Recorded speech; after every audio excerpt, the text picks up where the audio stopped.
안녕하십니까. 자, 세종국토개발 대표 전은성입니다.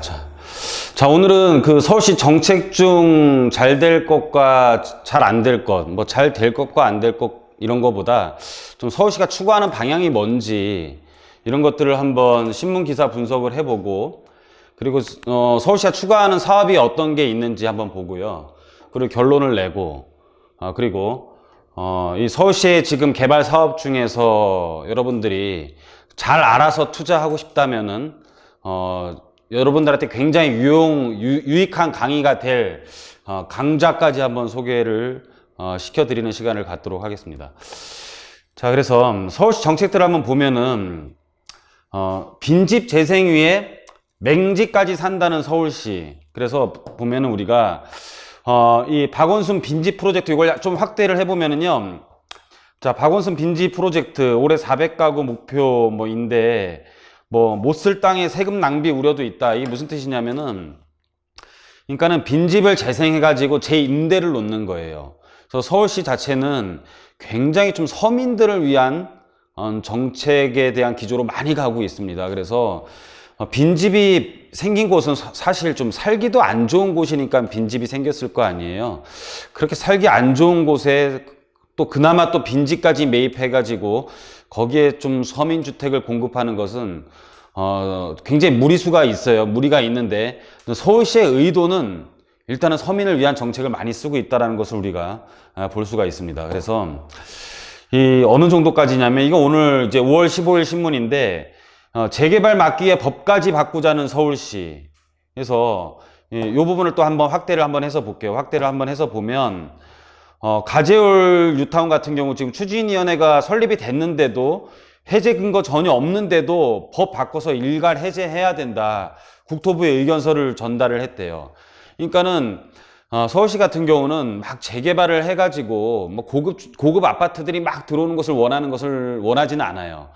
서울시에도 서민들이 거주를 해야 된다.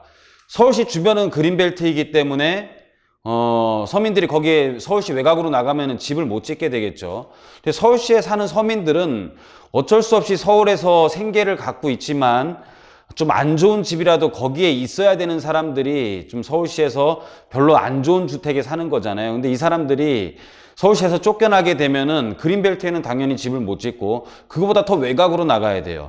그린벨트에 집을 짓는 거는 또 다른 아파트를 또 받는 건데, 우리가 택지개발 지금 3기 신도시 이렇게 나오잖아요. 이런 데들 또 아파트조차도 당첨이 안 되면은 이분들은 살 데가 없으니까, 결론은 뭐냐면은 서울시가 어떻게 해서든 서민들이 서울에 잘 거주할 수 있게 만들려고 빈집까지 매입을 하게 되고, 재개발을 막기 위해서 법까지 지금 바꾸자고 국토부에 의견을 전달을 했죠. 그래서 이 재개발 사업에 있어서도 서울시는 우선 굉장히 좀 제동을 걸고 있어요. 그래서 서울시 굉장히 서민들이 서울에 머무는 것을 굉장히 원하고 있다. 이런 취지로 보시면 될 것 같습니다. 그래서 어느 정도까지 지금 무리수를 두고 계획을 세웠었냐면은 북부감선도로 입체화 과정 해가지고 북부감선도로 위에 집을 짓는 것까지 계획을 했었어요. 굉장히 비현실적이라고 제가 한번 언급을 한 적이 있는데, 박원순 도로 위 아파트가 꿈 안 될 이유 없죠 해서 아까 그 북부간선도로에 아파트 짓는 계획도 예전에 나왔었습니다. 이게 불과 올 초에요. 2019년 1월 9일 뉴스인데 제가 여기에 대해서 좀 반박을 했었죠. 기술 안전등 그 설치는 가능하다고 치고 지목이 도로인데 그 위에 집을 지을 경우 두 개의 지목이 한 필지에 올라갈 수 있는지, 그 도로 위에 집을 지었잖아요. 도로이자 대지가 되는 거죠. 현행 우리나라에서 제도에는 굉장히 안 맞는 거예요. 안 맞는 거고, 평면적 주소, 우리는 주소가 옆으로 퍼지잖아요. 옆으로 퍼지고 그 위에 이제 호수가 매겨지는 거죠. 같은 번지는 하나인데 호수가 달라지는 그런 건데, 도로 위에 또 다른 주소가 있을 경우에 입체적 주소가 가능해.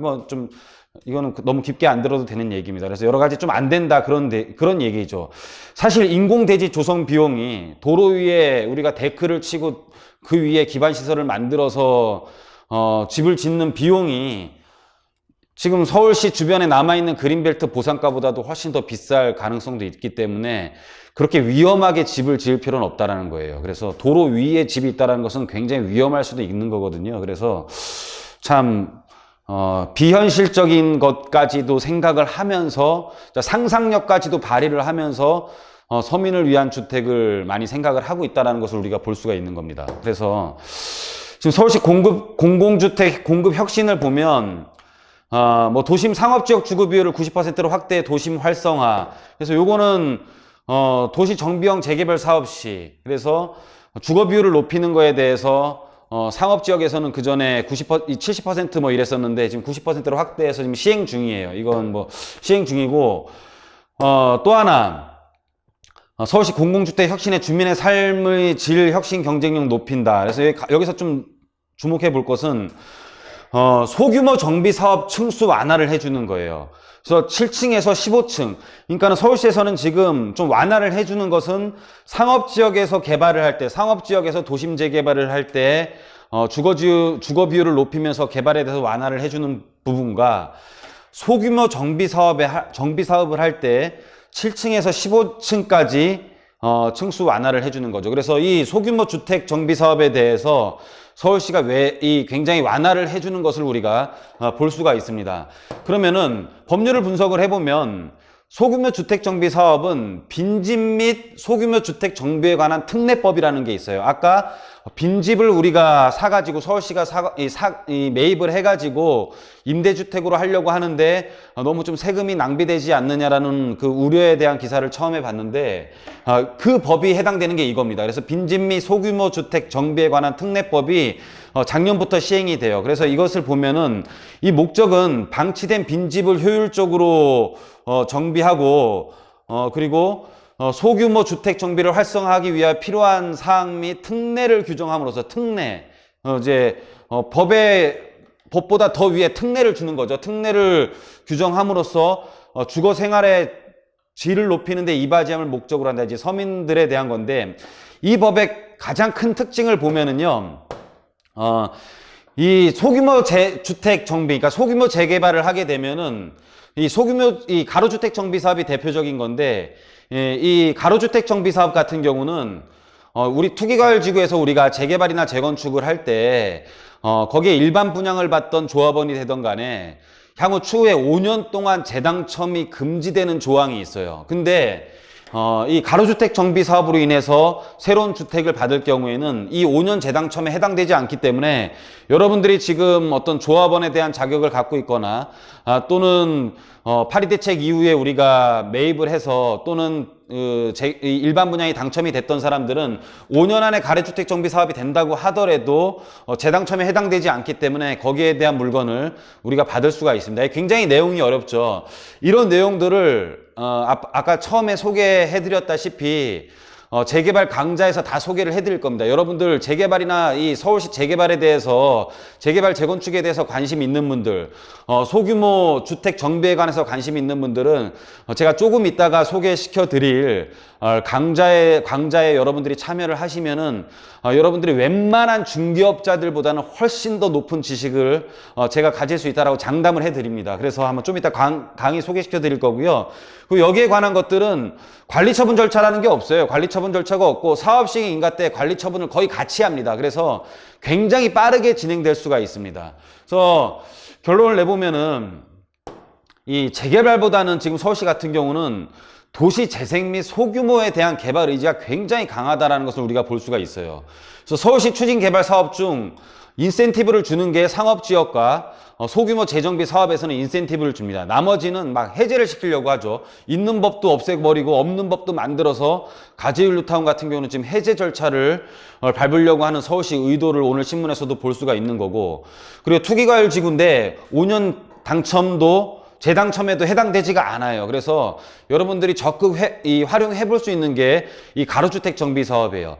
가로주택 정비 사업에 대해서 투자를 해보실 분들은 저희한테 연락을 주셔도 됩니다. 지금 추진하는 곳들, 이제 작년에 이 법이 시행됐기 때문에 저희 회사에서는 어디가 지금 추진하고 있는지 그것을 계속 파악을 하면서 여러분들이 초기에 투자를 할 수 있도록 많이 도움을 주고 있습니다. 그래서 여러분들 이 소규모 주택 정비 사업에 대해서 투자하실 분들은 저희한테 전화를 주셔도 되고요. 여러분들이 직접적으로 공부를 해가지고 다 알고 여러분들이 그 다음에 공부를 모든 것을 완벽하게 숙지를 해서 투자하고 싶은 분들은 강의를 꼭 들으시는 게 좋습니다. 이것도 아니고 그냥 유튜브만 보면서 수박 겉핥기로 공부를 하는 것은 여러분들 진짜 많은 도움이 되지가 않아요. 그래서 이 재개발 강좌를 한번 소개시켜 드리면은요, 이 전영진 대표라는 분인데 우리나라 재개발 재건축에 대한 이론에 대해서 최초로 정립을 하신 분이에요. 그래서 SHLH까지 재개발 재건축 강의를 나가시는 분인데, 자, 재개발 재건축 그 이론 현장 모두를 알자, 이 제목은 이겁니다. 타이틀은 이거고요.